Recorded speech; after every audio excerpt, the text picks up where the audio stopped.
So I've been getting some feedback on the video I did with Tucker Carlson interviewing the pro-abortion lady, and I wanted to respond to some of the comments. The question that Tucker's talking about, the statement he's talking about, is from Virginia Governor Northam. Northam's asked on a radio show what he thinks about the following. There was a bill being put forth in Virginia by a woman, this sponsor, a delegate, a state assembly person. And that person is asked by another person on a committee. Would your bill allow, for reasons of mental health, for a woman to abort even when dilating or when in labor?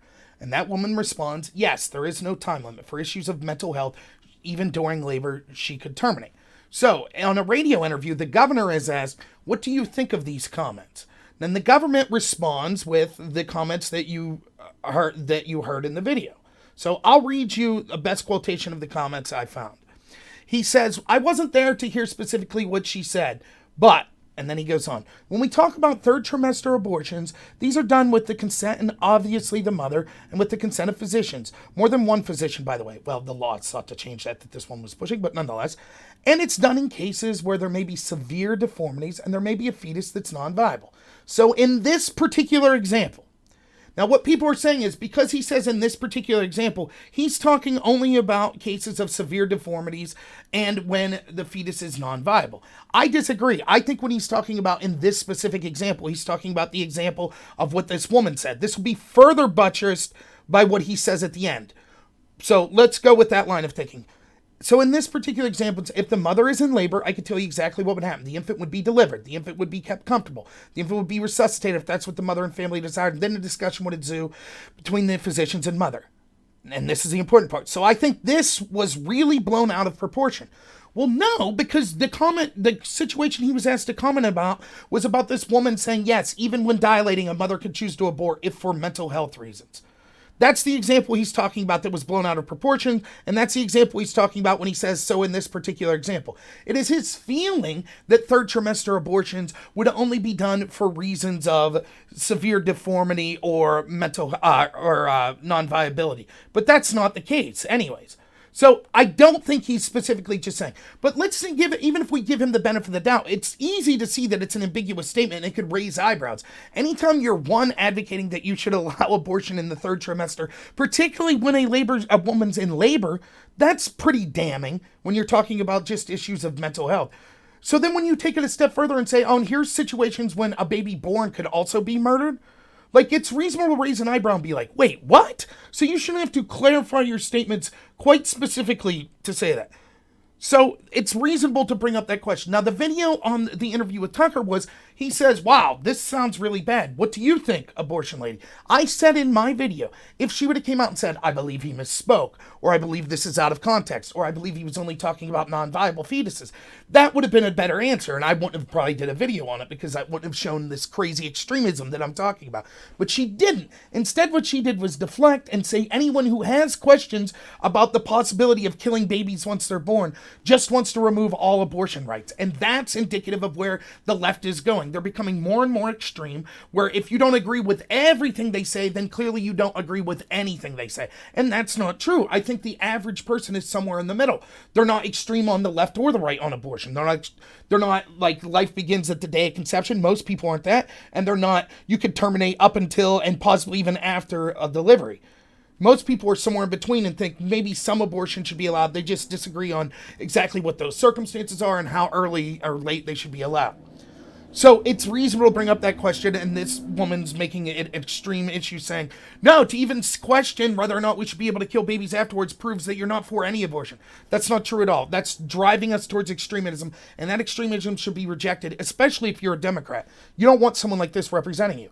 Yet, even Pelosi came out when asked today about the Governor Northam's comments. She was like, oh, I don't know what's going on. It's not a good look. Secondly, let's take Northam's comments then at the best possible interpretation. His campaign then released a clarification of this statement. So I'm going to read the clarification of that statement, and we'll try to just focus on that and give him the benefit of the doubt. So, Northam's communication director issued a statement clarifying his remarks. The statement said, no woman seeks a third trimester abortion except in the case of tragic or difficult circumstances, such as a non-viable pregnancy or in the event of severe fetal abnormalities. And the governor's comments were limited to the actions physicians would take in the event that a woman in those circumstances went into labor. Okay, first, that's not anyway indicative of the question he was asked. So you could see why people would be like, wait, why people wouldn't read that interpretation. So at least it's reasonable for people to question, because it wasn't like he was asked, well, in what circumstances do you think if a baby's non-viable, blah, blah, blah, what should happen? He wasn't asked that. He was asked, this woman says that just for reasons of mental health, nothing to do with the viability of the fetus, she should be allowed to terminate when dilating. What do you think? So it's clear to see, but even so, it's clear that reasonable people could question his statement. But even accepting this reclarification of his statement, there's two problems with it I could see. The first is he makes this claim that no woman seeks a third trimester abortion unless it's a very difficult circumstance like non-viability or severe deformity. Well, that's not exactly true. Let me read you some statements, and this is from website liveaction.org, and I'll read you some of this article. I'll link it below. Abortions after 20 weeks have been banned in Texas. We're now hearing the familiar argument that all late-term abortions are done because there's serious health risk to the mother or a major disease of the baby. Some time ago, Abby Johnson, former clinic director at the largest Planned Parenthood in Texas, addressed this issue by saying, "It is false to say that women that choose late-term abortion do so because of medical reason. We refers hundreds of women to abort their babies after 24 weeks. Not one was for medical reason." This is first-hand testimony from a provider. Of course, some pro-choicers might be hesitant to accept this. So let's turn to the studies. In 2003, Kathy Pollitt, who is pro-choice, wrote an article for The Nation discussing late-term abortion. She gave the 3 most common reasons why women had these abortions. 71% didn't realize they were pregnant. 48% had difficulty making arrangements. 33% were afraid of telling their parents. The study she cites allowed for more than one answer, and these were the most common given reasons. A study in 2006 in Perspectives on Sexual Reproduction and Health, a publication of the Alan Guttmacher Institute, which has been affiliated with Planned Parenthood, conducted a study on hundreds of women who had second trimester abortions, which that would end at 27 weeks, came up with the following results. Believe it or not, the study did not contain one single case of abortion for health reasons. This data indicates that late-term abortions are usually elective. Has it always been this way? In 1998, a survey was sent out to clinics that did late-term abortions. According to this data from 18 clinics that responded, only 9.4% of late abortions at clinics that responded to the U.S. News survey were done for medical reasons, either to protect the mother's health, a very rare situation, or more commonly, because of fetal defects such as spina bifida and Down syndrome. For post-20-week abortions generally, about 90% was classified as non-medical. And this goes on. So the statement that the governor is making is just not true. This is why it would seem reasonable to not leave it up to, we hope people wouldn't abuse the law. That would be like saying, there's no reason for murder to be illegal because I assume anyone who would kill someone else would have a good reason to do it, and therefore there's no reason to have it be a crime. That's absurd. That's not how we make laws. How about this? We make the laws saying women could only abort in these late trimesters if it is non-viable or a severe deformity. Why not just write the law that way? Why rely on the fact, your erroneous belief that, no woman would choose to do it except in those circumstances? So even in his clarified statement, Governor Northam's actually still wrong. Now, this leads to the third problem we have with him. Even if he's right that women only seek abortions for non-viable pregnancy or the event of severe abnormalities, which he's not, as I just showed. And keep it, the last thing I wanted to say about the studies I just said, even one baby being killed for this reason is too much, right? So, and this shows that over 90% of the late-term abortions in these studies were done for non-medical reasons. Things like afraid to tell parents, didn't have arrangements for how to keep the baby, things like that. So even one would be too many, but we're talking 90% by some studies, which shows that he's grossly misinformed and wrong. And that's why these laws are disgusting and a danger and should be called out as the disgusting, evil things that they are. Now, the third thing, as I was saying, even though he's wrong about this, he talks specifically about severe fetal abnormalities. Now, keep in mind what he said. The baby is born. It's made comfortable. If the parents choose it, or if the mother chooses it's resuscitated, then they can make a decision after the resuscitation to terminate the baby that's been born even then. Now, non-viable makes sense. I wouldn't argue with that. If the baby is obviously not going to live, then it is up to the mother to have the correct end of care life. And that might mean not resuscitating and things like that. That's perfectly reasonable. I get that. But he doesn't just say non-viable. He also says severe abnormalities. Well, what does that mean? Down syndrome? Should we just kill babies after they're born because they have Down syndrome? We could see from the study I just cited that was one of the medical reasons that's allowed for third trimester abortions.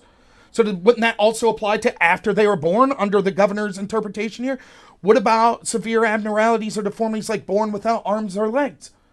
If the baby's missing one arm or both arms, does that mean we could say, never mind, let's just terminate? So even the clarification needs a clarification. He's not just saying non-viable, he also says severe deformities. What does that mean? And so this is the problem. Once you take the crucial step of saying, I think we should be allowed to have abortion, the government has no right to say it's against the law for a woman in labor who says, for any mental health reason, hey, I think this pregnancy is hurting my mental health or it's hurting my physical health. Because that's what the legislation sought to do. Take out that it had to be irredeemable or substantial damage to mental or physical health. Now all you have to do is prove this is hurting me right now, or this is affecting my mental health right now. End it. Even during labor. That could literally be any mother ever. And she would be able to terminate a pregnancy even during labor. Once you defend that position, and then you go a step further and say, oh, and there are certain circumstances when even after the baby's born that we could seek to terminate that baby, you better damn sure be certain that you're being as specific as possible when talking about that. Because you've already made a monstrous, grotesque statement saying that you allow termination of babies that are in the process of being delivered. And so I think even with the clarification of the statement, one, it's wrong. As the studies show, women choose to terminate even the third trimester for non-medical reasons all the time. And second, it still needs clarification and still sounds really repugnant. The last thing I'll say about this, why is it that magically, what is different about a baby connected to the umbilical cord while in the process of giving labor versus once the cord's cut and the baby's sitting there? And why is that baby allowed to be terminated when the umbilical cord's still attached? It's clearly viable at that point. But that's what this legislation sought to say. That's monstrous. Anyone who's objectively thinking, even if you're pro-choice, should say, this is disgusting. And the fact that every major Democrat hasn't came out and been like, my God, how could laws like this be passed? We need to make sure that these laws are specific, that this type of stuff can't happen. But you haven't seen that outcry. Instead, you've seen laws like this passed in New York, and everyone celebrated. And New York's skyline was lit up pink to celebrate this. Yes, I'm not saying that this is every Democratic voter's position. In fact, I strongly disagree with that. I think that most average Democrats, even most average pro-choice people would be like, whoa, this is way too extreme for me. I think that's what most would say. My contention is the Democratic Party, the officials, are going further and further in this direction. And the fact that they're not calling this out proves that. The fact that moderate Democrats such as Como and such as Northam, the government of Virginia, are supporting this type of stuff shows just how extreme the Democratic Party is becoming. So I think that all of us should be outraged by this, but particularly if you're a Democrat, you should want your party back and say no. If you're pro-choice, you should say no, this is absurd. Don't do this. Don't make it this extreme. This is disgusting. This is the murder of children. And you should be fighting against that. So I do think that despite what people said in reaction to my Tucker video, one, that woman is completely insane that's in that video and deserved to be criticized, which I think I'm doing. Second, I'm not jumping to conclusions with Northam's statement. I think that the statement was at least ambiguous enough to deserve a questioning of it. And second, even his clarification is still ambiguous. And third, his comment that women only would get these abortions if there was a medical reason is not true, as the studies bear out. So, yeah, if you like this video, please like and subscribe. I'll be putting more videos up daily. And yeah, stay tuned to that. I'll be doing a live stream tomorrow, Friday at noon. You can check that out. So, have a good one.